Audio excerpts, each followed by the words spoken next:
Hello everyone, welcome to my channel. This is محمد سيف. أهلا بيكم في درس جديد. درسنا النهاردة هو قراءة Chapter 8 في قصتنا Great Expectations المقررة على الصف الثالث الإعدادي لغات. ما تنساش تشترك في القناة وتفعل زر الجرس عشان كل الفيديوهات الجديدة توصلك. Let's start our lesson.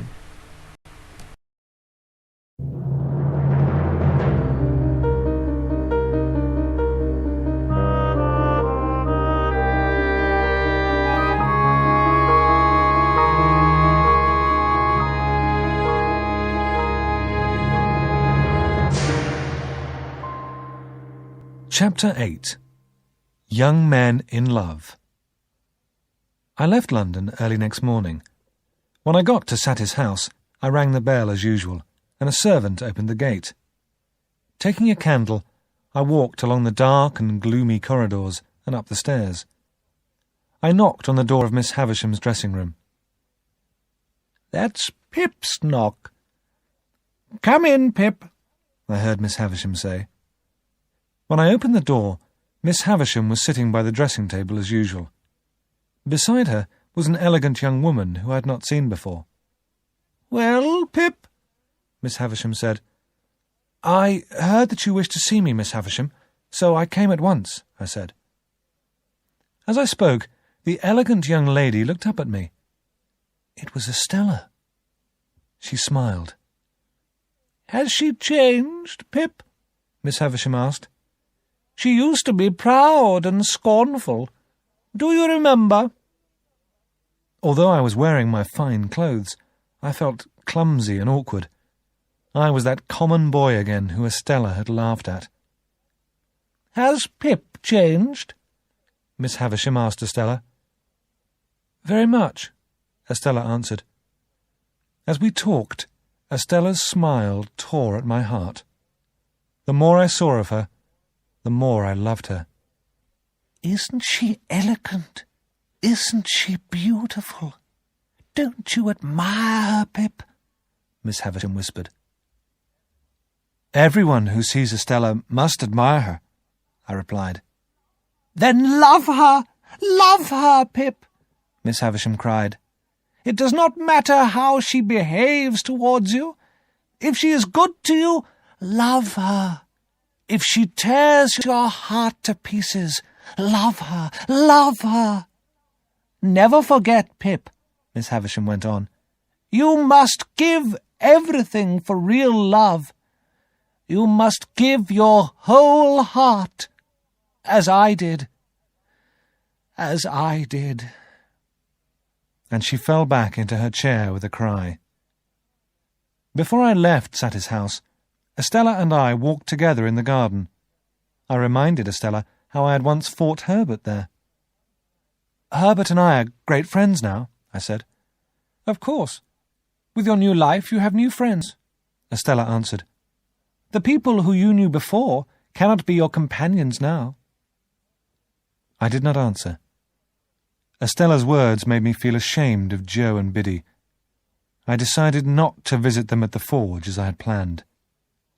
We walked on, and I showed Estella the place where I had cried. Estella stopped for a minute and looked at me.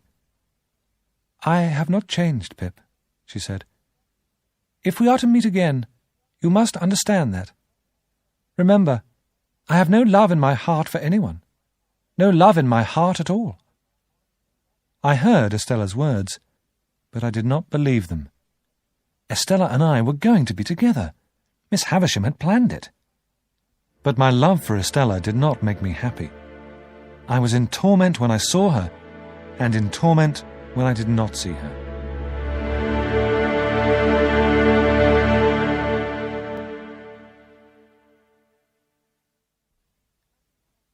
Back in London, I could no longer keep my feelings to myself. When Herbert and I were having dinner, I made a decision.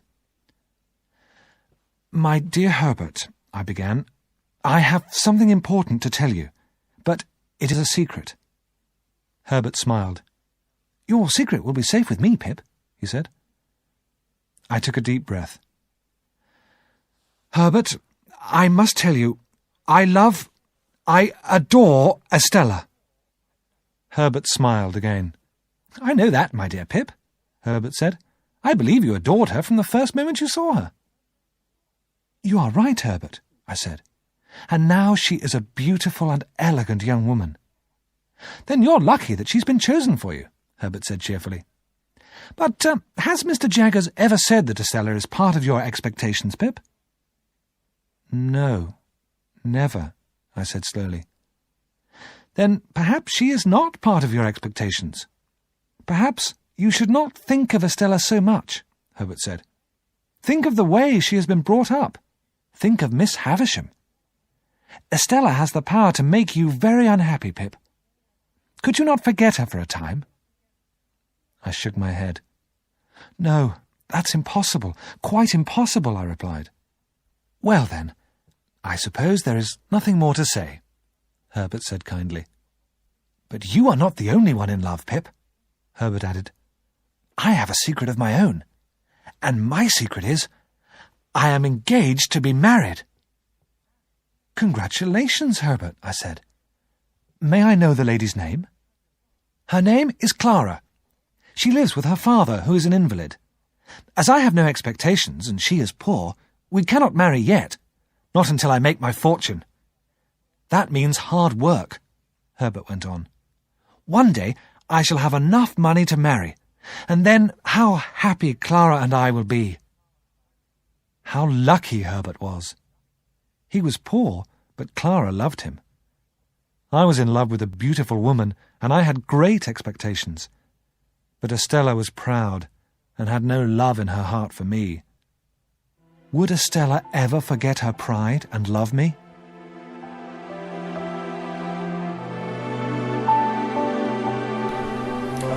وبكده انتهينا من قراءة الشابتر 8 في قصتنا Great Expectations. تقدر تروح دلوقتي تشوف الفيديو اللي فيه الشرح والأسئلة، وما تنساش تشترك في القناة وتفعل زر الجرس عشان توصلك كل الفيديوهات الجديدة. Thank you for watching.